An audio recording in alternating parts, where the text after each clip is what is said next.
Assalamualaikum warahmatullahi wabarakatuh. Anak-anakku, di pagi yang cerah ini, bagaimana kabarmu semua? Semoga sehat selalu.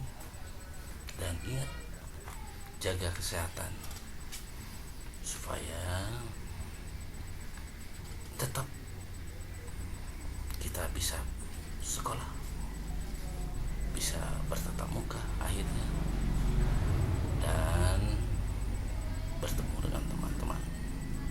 Anak-anakku kelas 11, pada hari ini kita akan bercerita bagaimana Sultan Hasanuddin. Ya, Sultan Hasanuddin ini adalah berasal dari kerajaan Goa, ya. Anak-anakku, kerajaan Goa itu merupakan suatu kerajaan yang sangat terkenal di Nusantara. Pusat pemerintahannya di Sombaopu, sekaligus menjadi pelabuhan kerajaan Goa. Sombaopu ada pelabuhan perdagangan, banyak orang tinggal di sana, ada orang Inggris, Denmark, Portugis, Belanda, ya. Mereka diizinkan membangun loji. Kerajaan Goa ini anti perdagangan monopoli, karena mereka, masyarakatnya ingin hidup merdeka dan bersahabat dengan siapa saja tanpa hak istimewa.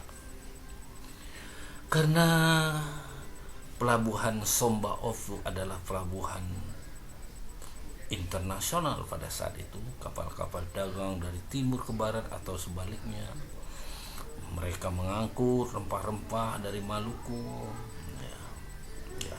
Oh ya, bercerita dengan Maluku, kalian masih ingat bukan perlawanan di Maluku? Ya, ya. Masih ingat nggak? Ya, dibuka lagi ya pelajarannya, ya. Nanti Bapak akan singgung sedikit-sedikit. Jadi pelabuhan Sombaopu ini bandar tempat persinggahan kapal-kapal. Melihat peran yang begitu besar, atau Makassar atau kerajaan Goa yang strategis, VOC berusaha dengan segala cara untuk menguasai Goa.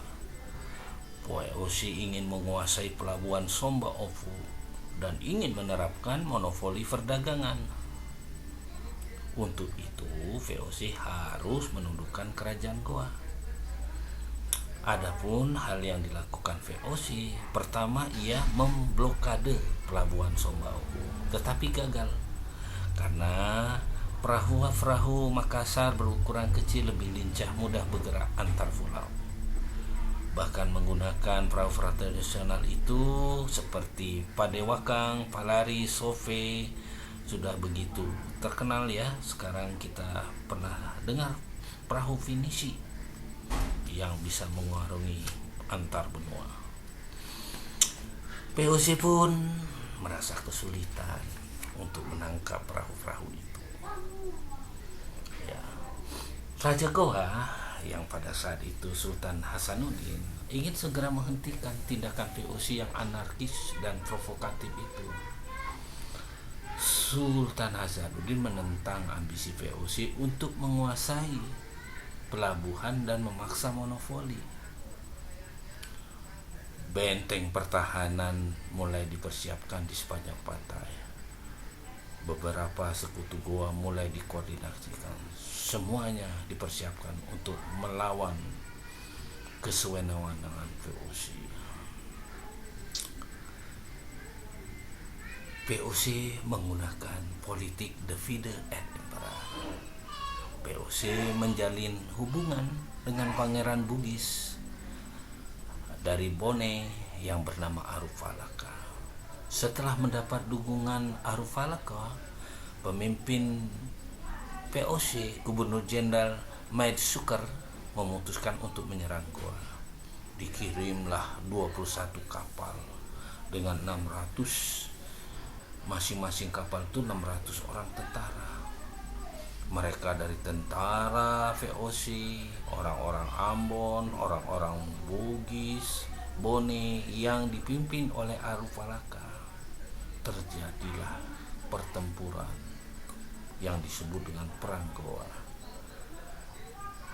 Tentara POC dipimpin oleh Cornelis Jansson Spelman, diperkuat oleh Aruf Alaka, ditambah orang-orang Ambon di bawah pimpinan Jonker van Maniva. Kekuatan POC menyerang pasukan Goa dari berbagai penjuru. Beberapa serang berhasil ditahan pasukan Hasanuddin, tetapi gabungan tentara dan peralatan yang lebih lengkap POC berhasil mendesak pasukan Hasanuddin. Anak-anakku sekalian, benteng pertahanan tentara Goa di Barombang dapat diduduki oleh pasukan Aruf Alaka. Hal ini berarti menandai kemenangan pihak POC atas kerajaan Goa. Sultan Hasanuddin kemudian dipaksa untuk menandatangani perjanjian Bongaya pada tanggal 18 November 1967. Adapun isinya sebagai berikut. Goa harus mengakui hak monopoli POC. Semua orang barat kecuali Belanda harus meninggalkan wilayah Goa. Goa harus membayar biaya perang. Sultanuddin tidak ingin melaksanakan isi perjanjian tersebut karena isi perjanjian tersebut bertentangan dengan hati nurani dan semboyan masyarakat Goa atau Makassar. Maka pada tahun 1668 Sultan Hasanuddin mencoba menggerakkan kekuatan untuk melawan POC. Namun perlawanan ini dapat dipadamkan VOC. Bahkan benteng pertahanan rakyat Goa jatuh dikuasai oleh VOC. Benteng itu kemudian oleh Spelman dinamakan Benteng Rotterdam. Dengan sangat terpaksa Sultan Hasanuddin harus melaksanakan isi perjanjian Bongaya yang ditangani dengan POC. Dengan demikian POC berhasil mengendalikan peran politiknya di kerajaan di Goa. Tetapi POC tidak mampu mengendalikan monopoli atau memasak monopoli perdagangan di perairan Indonesia Timur itu. Justru dengan perjanjian Bongaya itu melahirkan perdagangan bagi orang-orang Bugis Makassar. Mereka tidak menghiraukan monopoli yang dilakukan oleh POC.